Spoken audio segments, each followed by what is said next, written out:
Alrighty, Spartans. So this is a different type of video again, another kind of video that I kind of wanted to do for a while.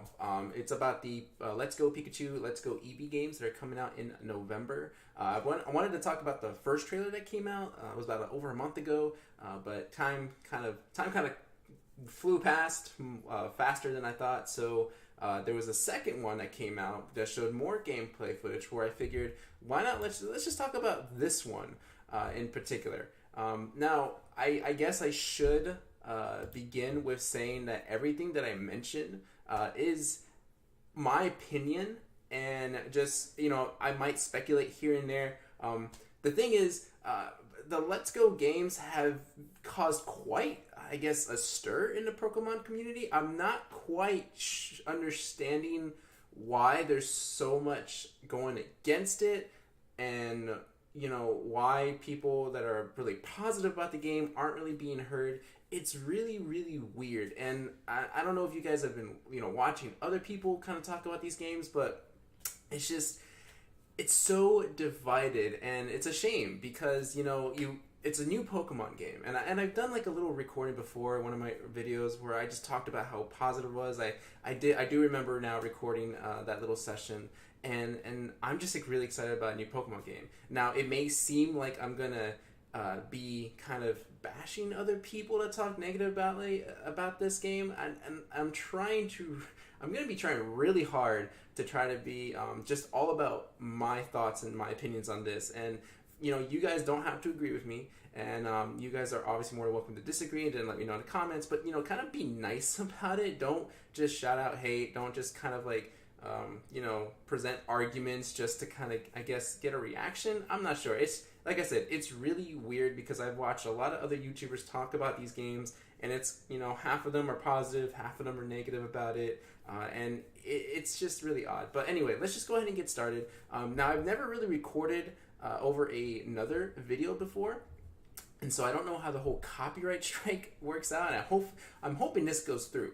But I know I've muted it, and I'm basically going to be we're going to be playing some of it and rewinding it, and just kind of, making it all choppy. So it's not like we're playing the whole thing just to upload it and just watch the whole thing like that. So hopefully this goes through. But basically, a new gameplay trailer just came out.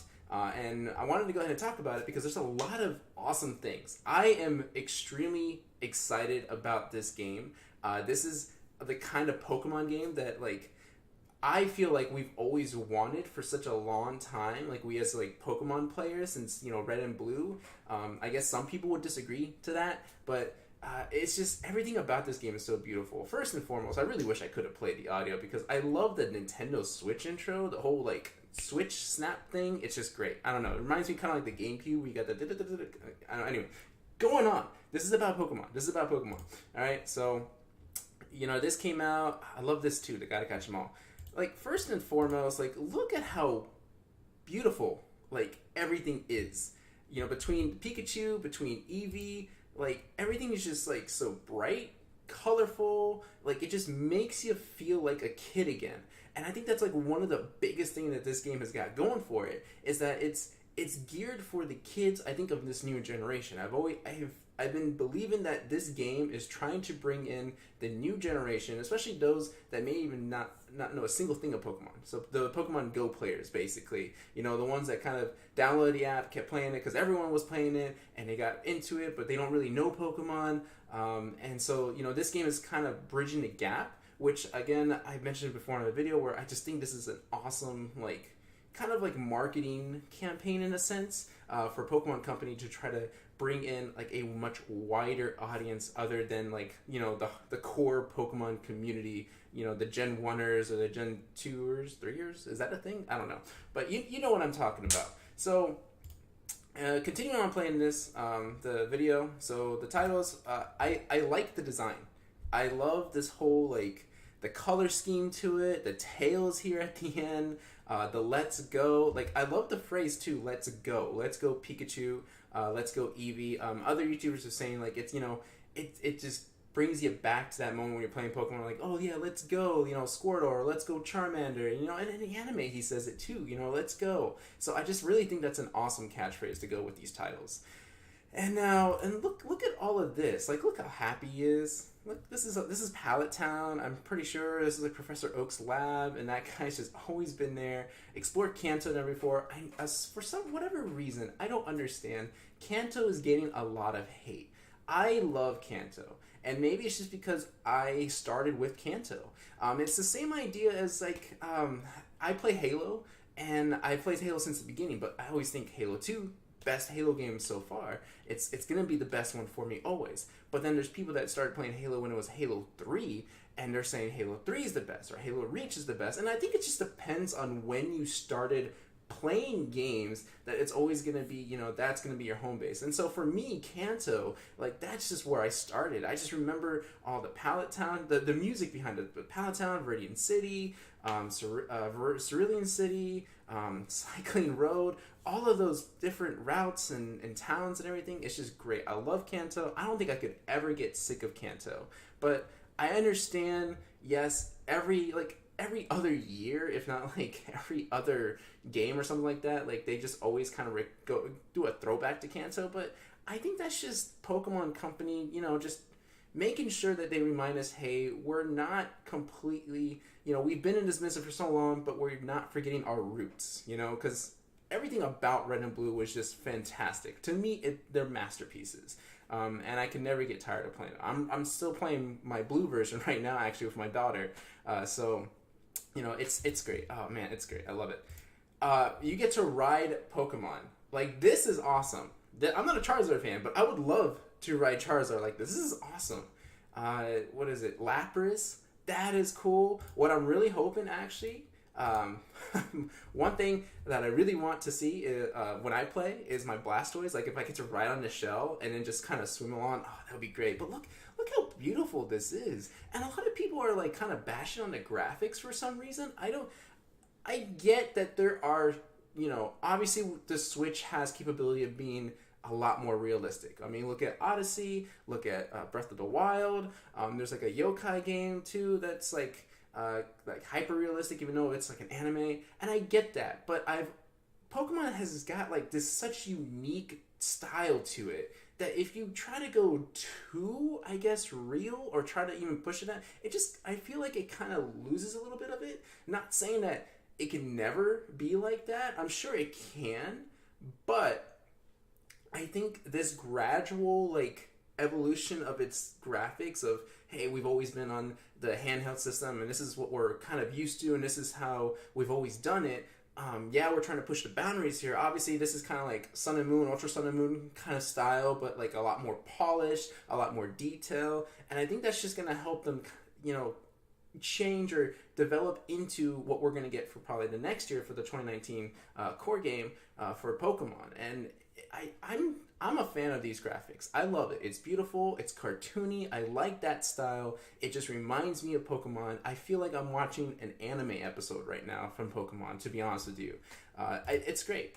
Again, I'm going to talk basically all positive things about this game because I can hardly find anything that I really, really like. Oh, I don't like this part of the game. Like, there are some things that I'm like, you could have probably done this a little bit differently, but it's not a big deal to me. And we'll probably get to that. Okay, so, Caterpie. Caterpie looks awesome. Thundershock. Come on. How can you not love that? Like, how many people are going to just try to just go as far as they can with their Magikarp just flopping out of the water? That is just hilarious. And by the way, this is Cerulean City.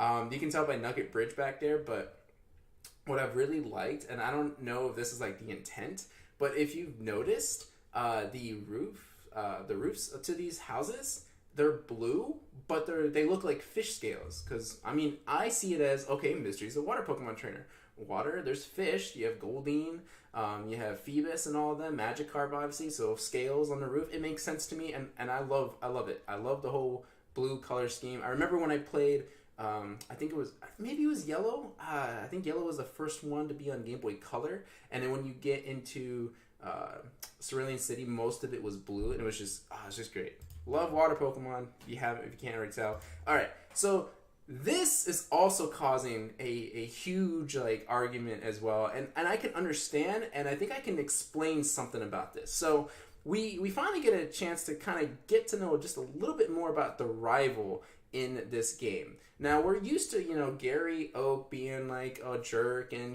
he's kind of bullying us and egging us on and trying to push us and whatever, and I guess in most of the other games, it was kind of like that always with the rival. And then in Sun and Moon, we got Hao, which was more like a friend as opposed to really being a rival. And this time around, we have it's a friendly rival. So I think this little bit of conversation is going to come up in a second. I want to get to the dialogue. Oh, no dialogue? Okay, so I can't remember what else was in the rest of this gameplay, but I want to touch on this really quick. So, a lot of people don't like the friendly rival aspect because, again, we're used to kind of Gary Oak persona of, if it's a rival, you're supposed to be kind of like the evil side of us, the anti protagonist or whatever. I feel like there's another word for that, but whatever. And here's what I think about this. So, I was kind of that way too. Where I was like, he's not really just a rival then. Like, why call him a rival? He doesn't push you to do anything. He's more of encouraging, which is great. But I'm thinking that because of this generation right now and seeing how people react and how kids react, I think it's trying to send that message of, or trying to get away from that bullying aspect. Because there's a lot of bullying going around, and not necessarily just in school, but we're also talking like at work, I'm sure, and here on YouTube. Even I'm sure you've seen all the drama, and it's become such like an infectious epidemic of a kind. Okay, an epidemic, and I think what they wanted to try to do here is like, okay, we get that the rival challenges you, but does it always have to be like a jerk? Does it always have to be someone that's always mean and rude? Like, why can't we have a friendly rival who's like, hey, I like a challenge, but let's help each other out too. Let's push each other to its limits. And I think that's where they're trying to go with this whole friendly rival aspect. I understand, like, at first, like, people aren't gonna like it, but if you think about it, it's a nicer message, and I think it's gonna work out, and I think it's better for especially the younger generation that's gonna be playing these games to understand that, hey, this rival isn't like what I thought a rival was gonna be. Like, it's kind of cool that you can have friends, and your friends can be rivals to push each other. I know it doesn't really make sense, but I think because we're so used to what the definition of a rival, or at least what we thought what the definition of a rival was back then, that we just stick to it now. And like I said, I like the direction that they're going with it. I'm okay with it now that I feel like that's how I'm going to understand it, and that's how I'm going to stick with it. Obviously, this is when you leave Pallet Town.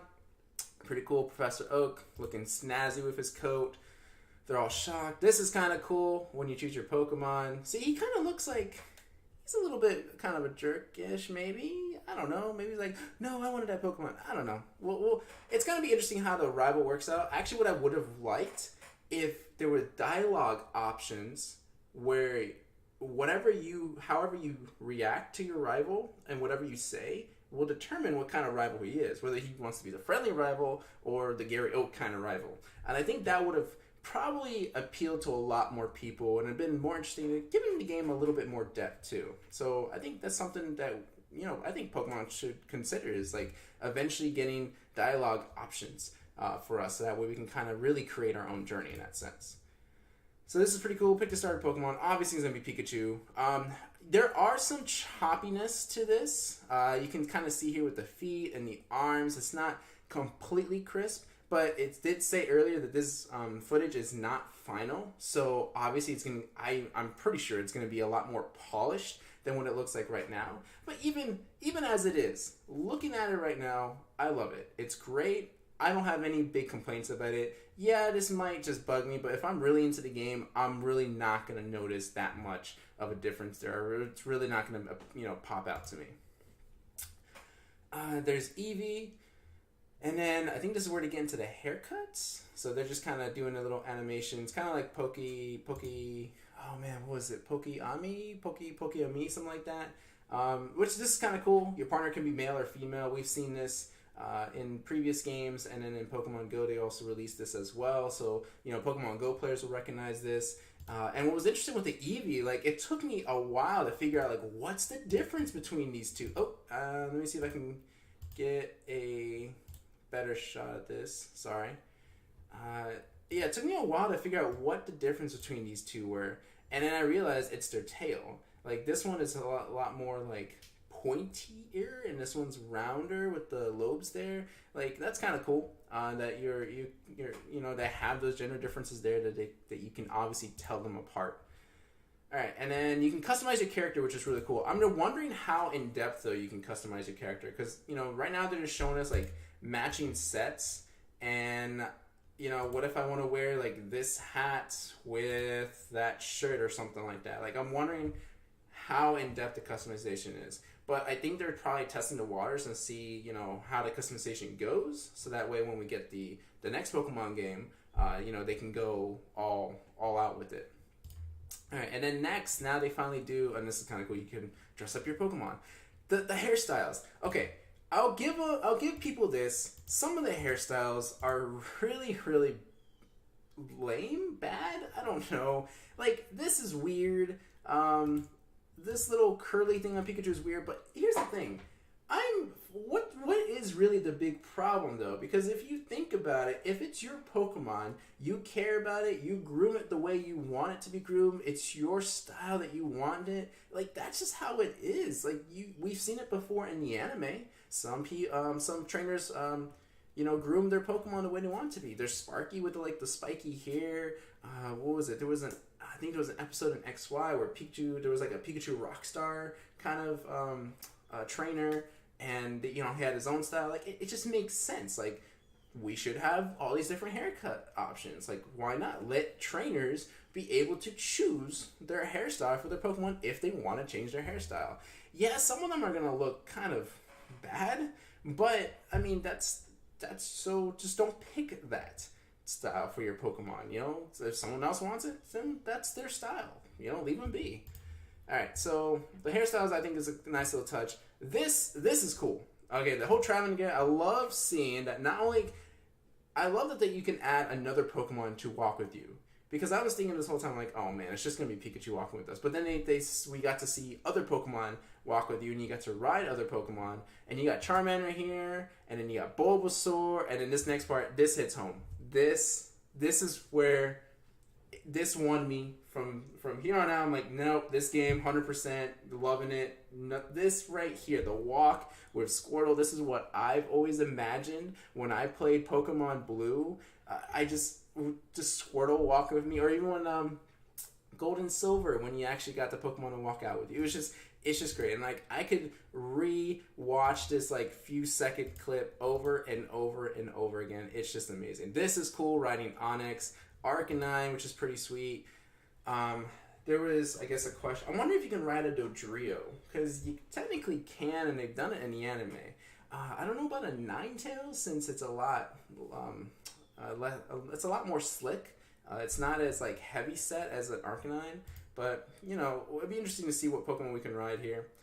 This is kind of cool, finding hidden items. It kind of saves time, makes it a little bit easier to find those hidden items. Those were kind of like a pest like if you remember from Red, Blue, and actually in all the games, now that I think about it, you would go off in this like completely different path, and it ends at a dead end, and you think there's nothing there, but then if you go back and you press A or whatever, then there's like, oh, it's a hidden item, and like it kind of got annoying, because me as a completionist, like I needed to 100% all my games, like that just bugs me, because it's like, oh wait, what if there's like hidden items over there, and I gotta go back and use like the dowsing machine? Like it was just a headache. But this is kind of cool. I like it. The Pokemon can find items for you. Makes sense. I mean, if something is going to give off a smell, then the Pokemon should be able to, smell it out and say, hey, trainer, is this worth picking up or whatever? You know what I mean. I know that was cheesy. Sorry. Battle Gym Leaders. The gyms are super cool. They're pretty small. I wonder if the bigger, or not the bigger, but like the higher gym leaders, like maybe Koga or Blaine, are going to have like larger stadiums. I was expecting a little bit bigger, but these still look perfectly fine. The seats, the added seats is a nice touch. You get spectators in there. Brock is looking awesome. There's that assistant guy that always gives us the tips and tricks. And okay, so there's Brock with his Onyx. And then there's Misty looking awesome as usual. And I love her gym. I think her gym, and it's not even because I'm biased, but her gym is just awesome. I love this like design back here. You got the Dugong, the Starmie, the Squirrel, the Krabby. There's a Staryu right back there. You got this Pearl with the Clam. And look, if you look at the walls, they're like just, silhouettes of water Pokemon. It's just amazing. I love it. Love this gym. And then, co-op play.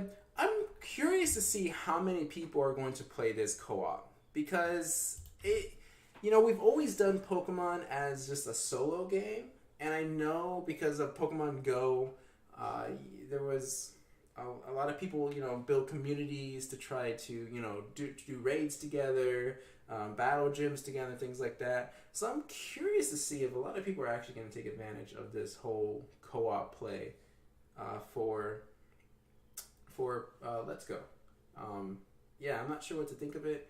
Like I said, for me, I know I said in my other video, like I would probably use it to play with my daughter. My daughter can learn how to play a Pokemon game with me, and we'll still do the same things and whatnot. I think it's a good idea. I just don't know how widely played is it going to be. Taking a look. I don't know how I feel about the battling, the 2-on-1 thing. I feel like that's a little unfair, but I mean, my opinions could change if depending if they scale it. So if you were like playing by yourself, is it just one Pokemon he has? Is he only have two because there's two players? I'm not quite sure. I really hope they kind of make it a little bit harder if you're going to be playing with a friend or somebody like that, because I don't know, it just seems weird. Battle together, you can see the gym right here is pretty cool. This is an awesome animation. I'm assuming this is Thunder. Just shows you in the clouds, creating this whole thunder cloud and just striking right down to Eevee. That is awesome. Trade together, this is pretty cool. Obviously reminiscent of how we used to trade back in the day. They had that picture of them going through like the pipe, and then they swap, and then they will go back to their respective trainers. It's pretty cool. I like it. Yeah, this is how I've always imagined trading. And yeah, that's pretty much it. November 16th. I'm really excited. I actually pre-ordered both.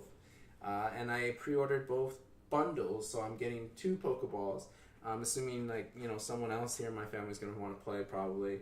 And then you get Mew with that Pokeball as well. So that's a pretty nice little incentive to buy a Joy-Con controller, because that's essentially what that is. It's a Joy-Con controller, and now you get the added benefit of having aim at the Pokemon, which is pretty sweet.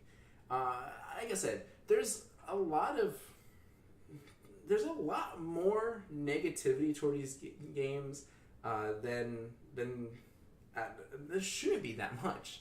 And I don't really understand why. These are great looking games. These look fun to play. Yeah, they're not really like the core games that we're used to, but I think this is a nice transition for a Pokemon Company to say, hey, this is kind of what we're capable of, but we're trying to push ourselves here, but we want to know what you guys think. I really think this is like a survey of a kind, but they also want to appeal to the Pokemon Go players, because even before this game was announced, Pokemon Go, the Pokemon Go community, so I'm referencing to the players that only played Pokemon Go and have never played another Pokemon game, they were getting a lot of heat. They were getting a lot of hate on, because, what was it? They showed, I think they showed like a Alolan Pokemon, and they were like, oh, those are shiny Pokemon, those are cool. Like, what's an Alolan Pokemon? Or like people were on the Facebook posts and stuff were saying like, oh, gotta save your Murkrow candy so you can get Honchkrow. Like, oh, Honchkrow, what is that? That's a fake Pokemon. You don't know what you're talking about. And it got really, really bad. And I really think these games are kind of necessary to help, or at least to, support the entire Pokemon community, to get those Pokemon Go players to learn more about Pokemon. And what better place to learn more about Pokemon than Kanto, where everything started? I really think that these games are great. I'm all positive for it. The only things I have that are kind of like are the rival aspect, and I can't really think of much else really. Nothing that's really too significant. Again, everything positive about this game.